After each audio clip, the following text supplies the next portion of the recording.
UPSC का जब से रिजल्ट आया है तब से बधाइयों का तांता लगा, वो तो एक तरफ, लेकिन मीणा किस कदर आईएएस बन गए हैं, किस कदर सबको पछाड़कर आगे बढ़ गए हैं, क्यों बढ़ गए हैं, इस पर बहस बहुत ज्यादा हो गई है। वीडियो बहुत तेजी से वायरल है ये कह के कि अगले जन्म मोहे मीणा ही की जो, अगर प्रशासनिक सेवाओं का भरपूर फायदा उठाना है तो करने वाले हैं इस मुद्दे पर चर्चा। इस वीडियो में क्या चर्चा चल रही है पूरे के पूरे सोशल मीडिया पर, वो भी आपको बताएंगे और डिटेल में इस मुद्दे पर डिस्कस करेंगे, इसलिए जुड़े रहेगा आखिर तक हमारे साथ। नमस्कार, मैं हूं चेतना शर्मा। आप देखना शुरू कर चुके हैं संवाद भारत का भारत के लिए। बातचीत करने के लिए मेरे साथ मौजूद है हमारे editor in chief Varun Bhansali ji. तो वरुण सर, क्या कहेंगे आप कि मीणा समाज से इतने सारे कैंडिडेट्स यूपीएससी में पास आउट हुए हैं, अब हर कोई ये कह रहा है कि भाई 100 रैंक तक तो मीणा है ही नहीं वहां पर। आप ये बताइए कि 100 के बाद अगर आरक्षण से लेके वो ये परीक्षा में आरक्षण तो है ही, लेकिन मेहनत और लगन भी लगा रहे हैं, तो भी इतना ट्रोल क्यों हो रहे हैं?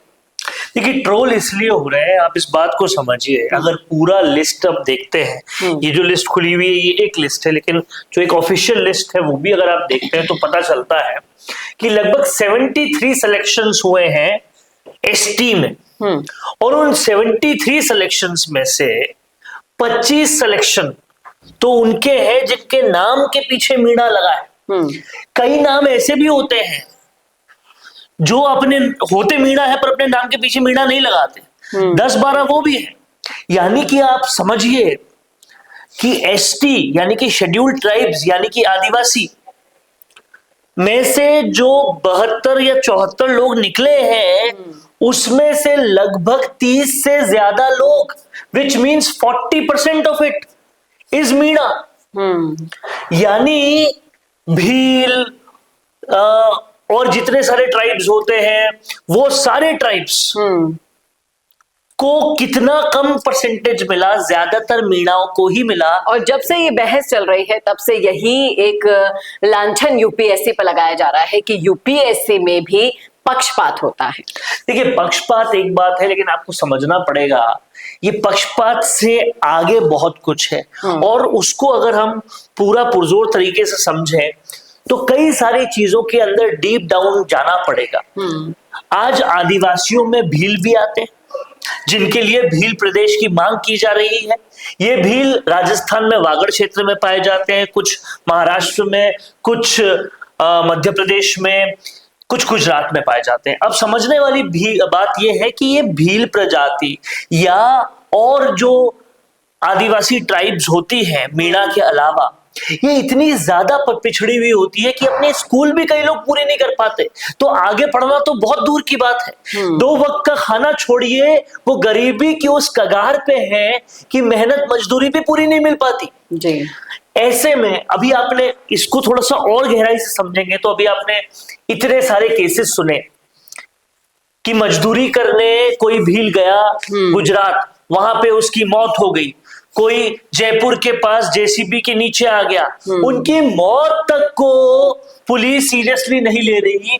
इतना ज्यादा भेदभाव किया हुआ है। तो इन एसटी में जो सबसे ज्यादा पढ़ पा रहे हैं वो मीणा ही है जी। और इसीलिए 25 तो 72-74 में से 25 तो सीधा सीधा हम आंकड़ा बता ही रहे हैं। उसके अलावा 10 एक और है जो पीछे मीणा नहीं लगाते। 40% एसटी में से मीणा ही ले जा रहे हैं। और ये बहस इतनी तेजी से सोशल मीडिया पर हो रही है जिसमें कई लोग पूरा आंकड़ा दे रहे हैं यहाँ पे लिस्ट के बदौलत।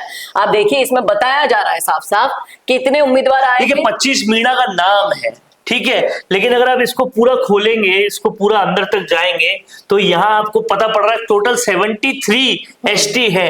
73 एसटी में से 25 तो नाम वाले मीणा हो गए, 10 एक वो हो गए, 40% मीणा हो गए। इसीलिए क्योंकि बाकी लोग पढ़ ही नहीं पा रहे एसटी में से, और यही वजह है कि आज राजकुमार रोज समेत दूसरे लोग भील प्रदेश की मांग कर रहे हैं, क्योंकि उनके पास पढ़ाई बहुत दूर की बात है, रोटी नहीं पहुंच पा रही। कहीं ना कहीं हमको एसटी का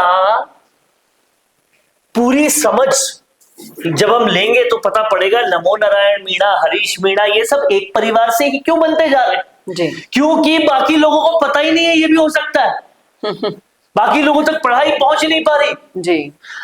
ये यूपीएससी के रिजल्ट भील प्रदेश बनाने की जो मांग है उसकी एक बड़ी वजह दे रहे हैं, अगर आप उसको डीप डाउन होके समझोगे तो।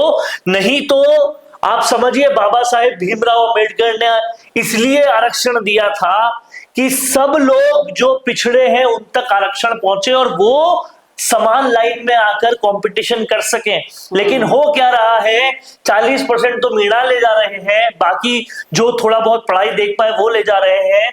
उसके अलावा सब लोग पढ़ाई तो छोड़िए, रोटी भी नहीं मिल पा रही, आज भी उतने ही बैकवर्ड हैं।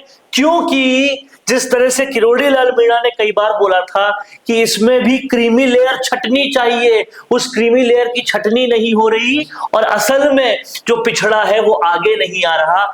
ये इस बात की सबसे बड़ी वजह है जिस वजह को कोई देख नहीं पा रहा। जी, और कहीं ना कहीं इस पक्षपात का जो नाम दिया जा रहा है इसे, इसके उलट अगर ये तस्वीर दिखाई जाए, इसको बढ़ावा दिया जाए, इसको समझने की कोशिश की जाए, तो हो सकता है स्थितियां कंट्रोल में आ जाए। नहीं तो यूपीएससी जैसी परीक्षा के लिए आप देखिए ना, हर तरफ से, हर जिले से, छोटे छोटे गांवों से टॉपर निकले हैं, लेकिन उनकी मेहनत और लगन को इस तरह से ट्रोल किया जा रहा है पूरे सोशल मीडिया पर। ये वाकई में सोचने लायक है, इसको किस तरह से पक्षपातपूर्ण, बिना पक्षपात किए हुए, देखिए हजारों की, लाखों की संख्या में लोग इसके लिए तैयारी करते हैं और जरूरत है अभी कि इस समय वो बदलाव किए जाए। कई लोग यहाँ पर देखिए मांग भी कर रहे हैं कि इंटरव्यू बंद कर देने चाहिए, क्योंकि कई जगह ऐसा हुआ है कि इंटरव्यू में पक्षपात लोगों को लग रहा है। इंटरव्यू में पक्षपात होता है, आप देखिए, लेकिन रियल पक्षपात कहाँ होता है कि स्टार्टिंग लाइन ही एक नहीं मिल पा रही। आप देखिए एसटी के अंदर भी चले जाइए, वागड़ में लोग nursery, KG, first class, second class भी ढंग से नहीं पढ़ पा रहे भील समाज के लोग। तो जब प्रारंभिक शिक्षा ही नहीं हो पाएगी तो यूपीएससी तो बहुत दूर की बात है, वहां तक पहुंच ही नहीं पाएंगे, तो फिर यही होगा। यहाँ पे यादव समाज के भी कई सारे लोग हैं जो कह रहे हैं कि यादव समाज से भी बहुत कम लोग आए हैं, सिर्फ 28 के आसपास उम्मीदवार पास हुए हैं, और जिनमें से एक ये सुरभि यादव है जिनकी फोटो और वीडियोस वायरल हो रहे हैं सोशल मीडिया पर। सवाल ये उठाया जा रहा है कि ऐसा कैसे हो सकता है कि इतनी सारी जातियां होने के बावजूद सिर्फ और सिर्फ एक ही जाति का दबदबा रहे। देखिए ऐसा इसलिए होता है क्योंकि कहीं ना कहीं यूपीएससी करना, उसके लिए मेहनत करना, उसके लिए मोटिवेशन होना, इस सब तक पहुंचाया भी नहीं जाता। और दूसरा ये फर्क पड़ता है, इंटरव्यूज में भेदभाव और ये सारी चीजें भी मायने रखती है, पर जरूरत है कि अपने बच्चों को शुरुआत से ही यूपीएससी जैसी परीक्षा के लिए तैयार किया जाए, तब जाकर ये रिजल्ट पलटेंगे और तब जाकर भील भी आगे आएंगे, यादव भी आगे आएंगे और ये सब लोग आके अगले आईएएस, अगले कलेक्टर, अगले आईपीएस बन पाएंगे। जी, क्या कहना है आपका इस मुद्दे पर, रखिएगा राय कमेंट बॉक्स में। कैसा लगा वीडियो बताना ना भूलेगा, और ऐसे वीडियोस के लिए देखते रहिए संवाद भारत का, भारत के लिए। नमस्कार। वीडियो चाहिए बिजनेस प्रमोशन का या फिर पर्सनल ब्रांडिंग के लिए, तो अब आपको एक ही जगह मिलेंगे हाईटेक स्टूडियोज, प्रोफेशनल सेटअप और creative team, green screen and sound proof studio, perfect lighting और pro setup, podcast setup, ultra clear audio और multi camera angles, 75 inch touch panel, teaching और एक्सप्लेनर वीडियोस के लिए परफेक्ट, 10 से 15 साल experienced anchors और journalist जो आपके कंटेंट को देंगे प्रोफेशनल टच। राजस्थान का तीसरा सबसे बड़ा डिजिटल न्यूज चैनल आपकी ब्रांड को मिलेगा प्लेटफॉर्म। 50+ प्रोफेशनल वीडियो मॉडल्स जो आपके प्रोजेक्ट को बनाएंगे ज़्यादा इंगेजिंग। हमने 5000+ बिजनेस और ब्रांड्स को ग्रो करने में की है मदद। अब आपकी बारी।